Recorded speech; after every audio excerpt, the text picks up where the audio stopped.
Olá, meus amados, sejam todos muito bem-vindos aqui ao canal Daniel Chagas Torres. Se você está vindo por alguma notificação externa do YouTube, por favor, não esqueça de se inscrever, acionar o sininho e dar o like se você gostar, tá bem, pessoal?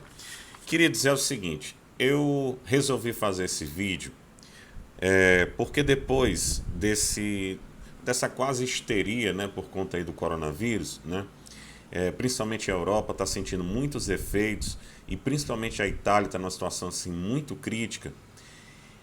Eu resolvi tocar aqui num tema muito legal que diz respeito às boas notícias, né? Nós devemos evitar o alarde, nós devemos evitar, vamos dizer assim, muita polêmica, porque isso não vai ajudar, né?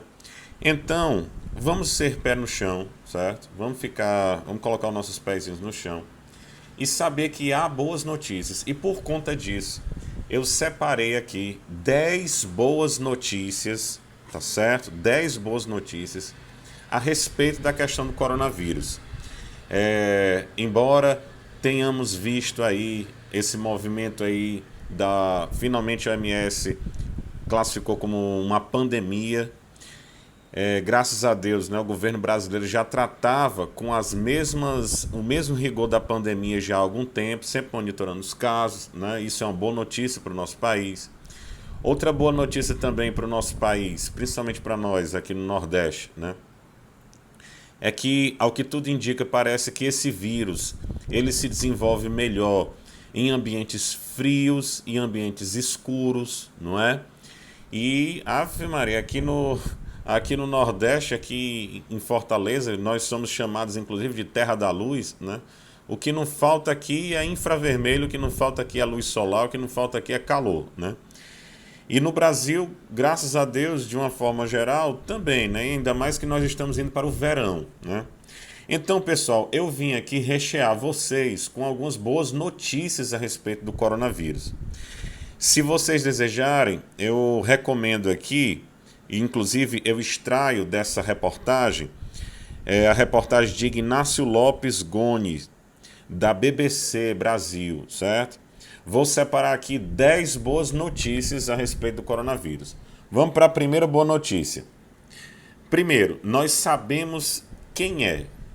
Nós conhecemos o vírus. Só para vocês terem uma noção do quanto isso é importante, a AIDS, ela levou em torno de 2 anos para os cientistas descobrirem qual era o vírus e o que é que estava tratando isso. O que é que estava fazendo com que a AIDS matasse tanta gente, né?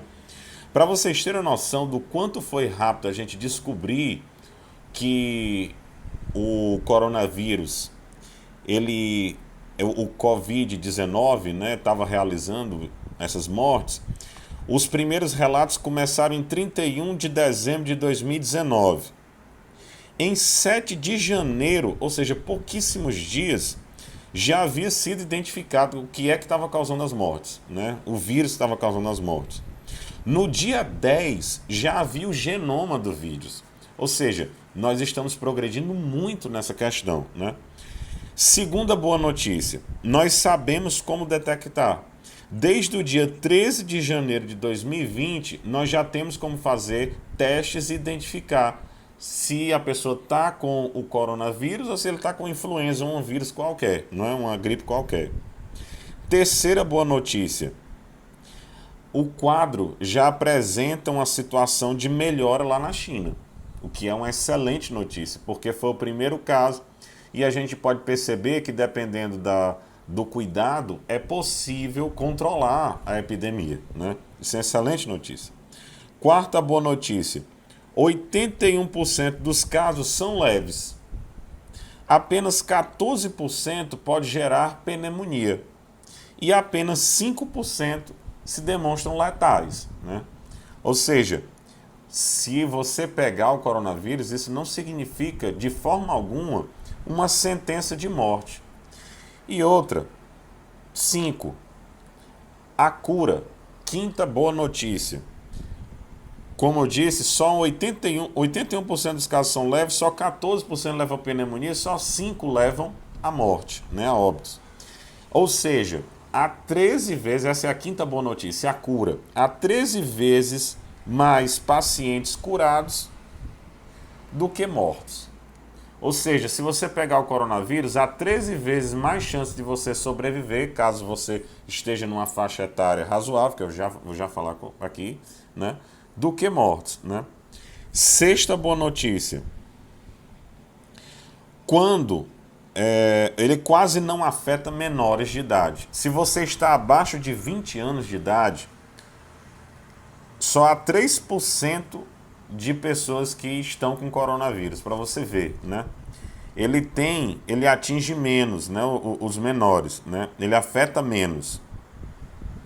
A mortalidade das pessoas abaixo de 40 anos é só 0,2%. Ou seja, se você tiver abaixo de 40 anos, só tem 0,2% de chance, né, de você morrer, né? E quando se trata de crianças, os sintomas são tão leves que às vezes quase passa despercebido. Às vezes um problema que a gente tem que ter com relação às crianças é porque como elas não têm muito cuidado com higiene, é fácil elas contraírem. Por sorte, a mortalidade delas é muito baixa. O risco que nós temos que observar é que elas podem transmitir para os adultos, né? A gente tem que ter cuidado com isso. Sétima boa notícia. O vírus, ele facilmente se inativa com álcool, água oxigenada ou lixívia. E nós sabemos que lavar as mãos é um processo muito eficaz, né? Ou seja, essa é uma descoberta muito importante, porque significa que nós a gente usando basicamente cuidados simples de higiene, nós podemos evitar contrair. Oitava boa notícia, já existem 150 artigos científicos compartilhados, né? E esses artigos científicos tratam sobre vacinas, tratamentos, genética, etc. São mais de 700 autores que estão envolvidos com esses artigos, né? Olha para você ver a diferença. Na epidemia de SARS, que foi um dia desse, demorou 1 ano para chegar na metade desses resultados. Ou seja, a ciência está avançando, né? Eu creio que o uso da internet está facilitando muito vamos dizer assim, o compartilhamento de dados, né, entre a comunidade científica. Nona boa notícia. Já há protótipos de vacinas. Já existem pelo menos 8 projetos de vacina. Isso é muito, muito bom. É lógico, esperamos que as vacinas cheguem o quanto antes, porque apenas com as vacinas nós vamos ter uma prevenção que vai eliminar bastante os riscos do coronavírus, né? Já existem projetos, esses projetos eles demoram, porque a pessoa vão ter que estudar se tem eficácia, se não provoca mal nas pessoas, né? E uma série de coisas, né? Mas, graças a Deus, já há 8 projetos de vacina em andamento. E, por fim, a 10ª boa notícia, há mais de 80 ensaios clínicos com antivirais. Isso é muito interessante, pessoal, porque é o seguinte, às vezes até mais importante que a vacina são os antivirais. Por quê? Porque vão tratar as pessoas que já estão com coronavírus, né? Ou seja, são medicamentos que podem ajudar a pessoa a sobreviver, né? E já há mais de 80 ensaios clínicos a respeito disso. Então, pessoal, esse vídeo é para ajudar a eliminar essas, vamos dizer assim, a histeria, né? Há boas notícias o suficiente para a gente poder ter esperança, né? Agora, eu peço a todos que façam a sua parte, né? Que tenham higiene, que busquem evitar ao máximo, porque embora tenham essas boas notícias, todo cuidado é pouco. Um grande abraço, pessoal, e se você gostou desse vídeo, por favor, dê o seu like e não se esqueça de inscrever no canal e acionar o sininho. Grande abraço, pessoal.